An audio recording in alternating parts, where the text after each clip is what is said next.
Why hello everybody, Spencer here, also known as LiquidDude11, and in today's video, this is a spoiler review for Killers of the Flower Moon. So without further ado, let's discuss.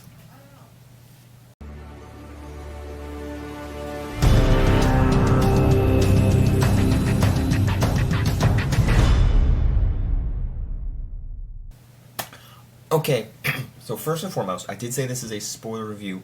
I did make a little initial I can't even speak anymore today, out of the theater reaction, which was my first time doing this type of thing. I've done it with my friends before, but I walked around the movie theater strip area, did it, recorded that. The link will be up there for you guys. And today is my spoiler review. Now, I want to be preemptive here. There's not much to spoil. There's not. It's a movie where if you go into it, it's hard to actually spoil for someone. Hey, did you see Killers of the Flower Moon? Well, this happens, this happens. I mean, yes, there's stuff that happens, but it's not like a Marvel movie. This cameo popped up. This death happened. You know what that? Anyway, I digress. Let me kick in. But yes, I'm going to get in depth here. I'm not going to be as vague as I was in my initial reaction. So, this movie, I guess I put this out of order. I want to make this first and foremost here. This movie's long, and I kind of like it, and at the same time I kind of wasn't digging it. But there's a point in the movie and a part of me where I like longer things. I don't mean that in a weird way though. I like long content because as I'm watching these Marvel Disney Plus shows, there's just things that I go, why wasn't this longer, or some of this need to be taken out. I like longer shows, more episodes. More episodes of Loki would be great, but I digress. But this, however, there needed to be stuff taken out, I feel like, but I think the stuff in it really worked. So, it's a 3.5 hour movie, 3 hours and 26 minutes. Longest movie I've seen. It goes over Endgame, it goes over Avatar: Way of Water, it goes over Oppenheimer, and over the Batman. Those are the longest films I had seen, and then this one tops that. Wow. And so if you take out 6 minutes of credits, so 3 hours and 26, if you chop up 6 minutes, it ends right there. And it was the exact minute I clocked in at. So there's that. The soundtrack by Robbie Robertson is who I looked up. He does a great job with this movie. The soundtrack from start to finish, in my theater, I was in awe of how splendid, of how well executed the music was. It wasn't I can't hear anything, and it was I could hear the voices, I could hear the dialogue, I could hear the music, perfect. I thought all of it worked on point, so I was really happy about that. Because sometimes in Oppenheimer, the music worked for me there, but this one really, with the scenes and something to go along with the actors and the characters, I just feel that the music, and I say this a lot about because I'm a big music guy, and I think music has to work in a movie, and this really worked for me, because there's either it's even, I get into this, I'm gonna get into this later, the genre. I think this really works for the genre and style of movie that you're watching, because sometimes you're either irrelevant to how long the movie is, even if you get into the beginning of a movie, you're nothing's working for me, the acting or the music. You have to be invested in all the components in order for it to work, and I think the music really hit home in this style. And for the runtime of the movie, it really kept moving at a brisk pace, because I was if I wasn't invested in the music, I'd just be bored out of my mind. But I think all the combinations there really hit home. So I don't know what I want to talk about really next. I guess the story element. I guess that'll be good, because that's what I put next. The story is about the Osage. Hope I'm saying that right. Osage. I'm pronouncing that right. Osage community Indians in their country, and the U.S. Leonardo DiCaprio's character marrying into that family, and that colony, that how their world works, and then their lifestyle gets thrown into this murder, I guess, rigmarole, and the scenario where there's this murder, or I just said this, but there's this trial that goes on. Like there's this mystery of who's doing it, and then these certain characters get thrown into the mix, but get investigated and like, did you do it? Did you do it? Did you do it? And it's so interesting because I kind of like the story. Excuse my nose scratching. I do that a lot, but I find it quite interesting that I find the style interesting, and I'm just fascinated because I was watching the trailer for the movie and I go, oh, this might be something worth watching. Before I even knew the runtime, before I even knew that it was a real story, because even the fact that it's a real story and it's a book makes it really quite interesting. I think that's the same thing for Oppenheimer. I'm always interested in what these filmmakers do. One of the things that I'm a filmmaker. I'm interested in many of the genres. Like, I just like this style. It's interesting because I go in, like, I watch this for the history aspect. Like, I'm not a big political history guy, but watching this film, it's like, man, this is really fascinating to learn about this culture and how this event took place. And specifically, more specific on that note in detail, this film it's tense. It has, again, murders in it, and if you're not ready for all that drama, like it's a big drama and the big, like, there's explosions, there's, like I said, tense gunfights and everything. Like, you know, people watch action films and it's gunfights and whatnot, but this is just tense murder after another. Like, you're not ready for it. Because after the third, like, it's slow in the first, like, 30 so minutes, and then you get into the big, gruesome stuff, and there's some stuff, bits and chunks you can take out in, like, the first 90 minutes. But I think that you, watching it, you go, either some people really like it, like me, like, wow, this is fascinating, and other people like, what did I get myself into, and just leave. But you really have to be invested, and I'm kind of, I like this stuff, you know? So, there's that for you. Also, the characters, Leonardo DiCaprio as Ernest, and crap, I already forgot the name. Ernest, I believe it is, kills it. Lily Gladstone as Molly kills it, and Uncle, or the King, Robert De Niro's character, kills it. So I liked all three of them. And Jeremy Irons, as I believe is his name, who was in the Game Night movie, who plays the the investigator guy. Really good as well. I liked seeing him. And as I mentioned in my initial thoughts after the movie, John Lithgow and Brendan Fraser are in, like, the last, or like in the third act of the film, the courtroom scene. And I was so happy to finally see them. I'm like, am I missing something there? But they're in it. Happy to see them.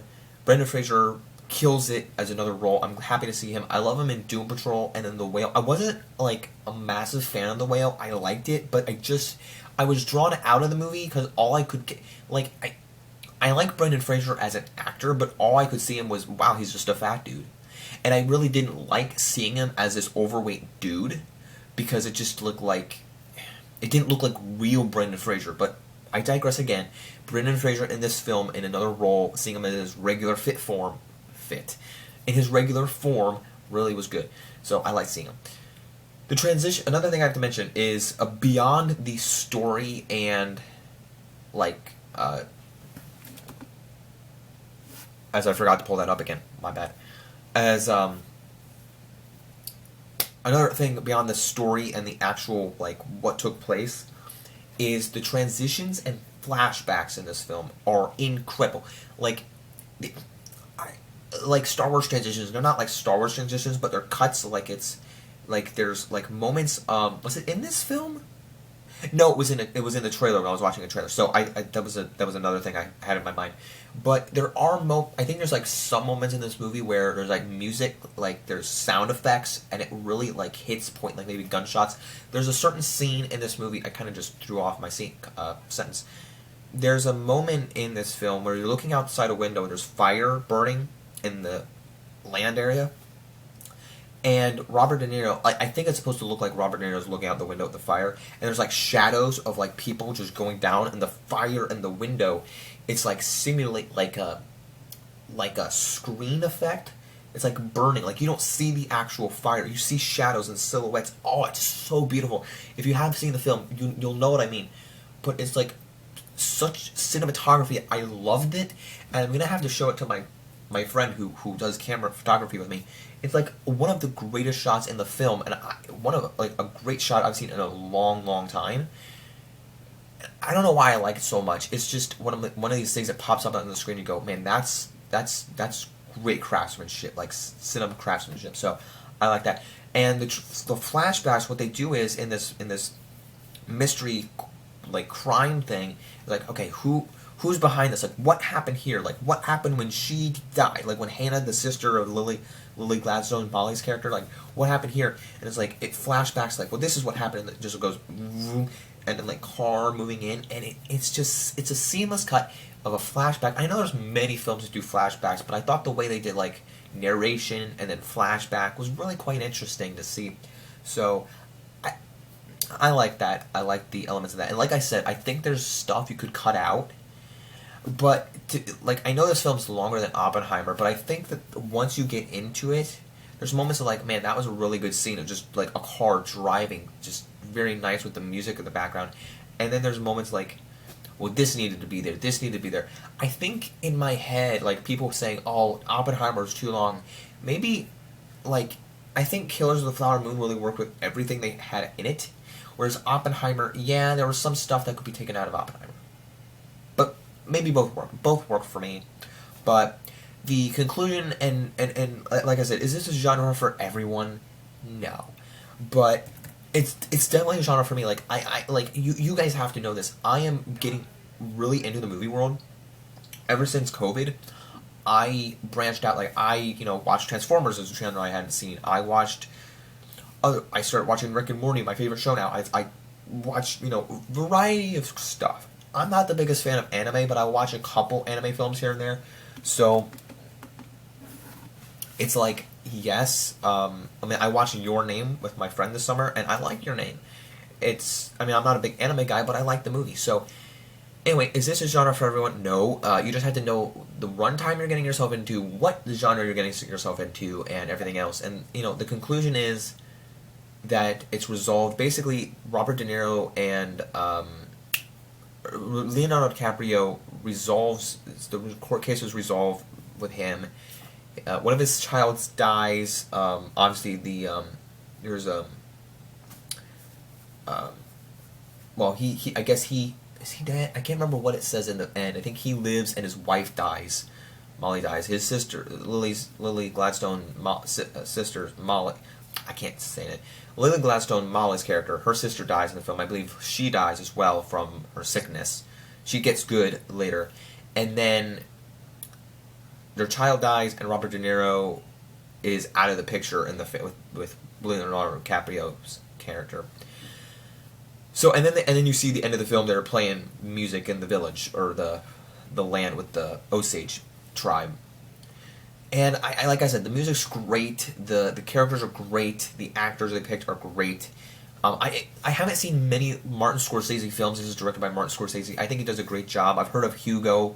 I've seen clips of that. I need to watch The Wolf of Wall Street. I've heard of other films of his, like Shutter Island. I need to watch some, but this is definitely a great film. My final rating on this is definitely like an 8.5 out of 10. There's just things like the runtime and I don't know, just things like in the beginning it was kind of slow, but finally at the end it really picks up like the first 30 minutes. Like I forget the third 30 minutes it kind of picks up, and then it kind of like after the first hour mark, and then you get into the stuff. So yeah, I really quite like this film a lot. It's definitely making it into my top 10 films of the year. I'm still not telling you what place it is though. In my initial reaction, out of the theater reaction, I told you that it was in there. I didn't tell you where it was. I'm still not telling you where it is yet. I want to tell you guys where that is in the video itself. So at the end of the year, when I make my top 10 films of the year, stay tuned for that, because this was the last film that I actually had to watch to finalize that list. And if you're wondering as to why, because Dune, I was going to watch Dune 2, and then that got pushed to March next year.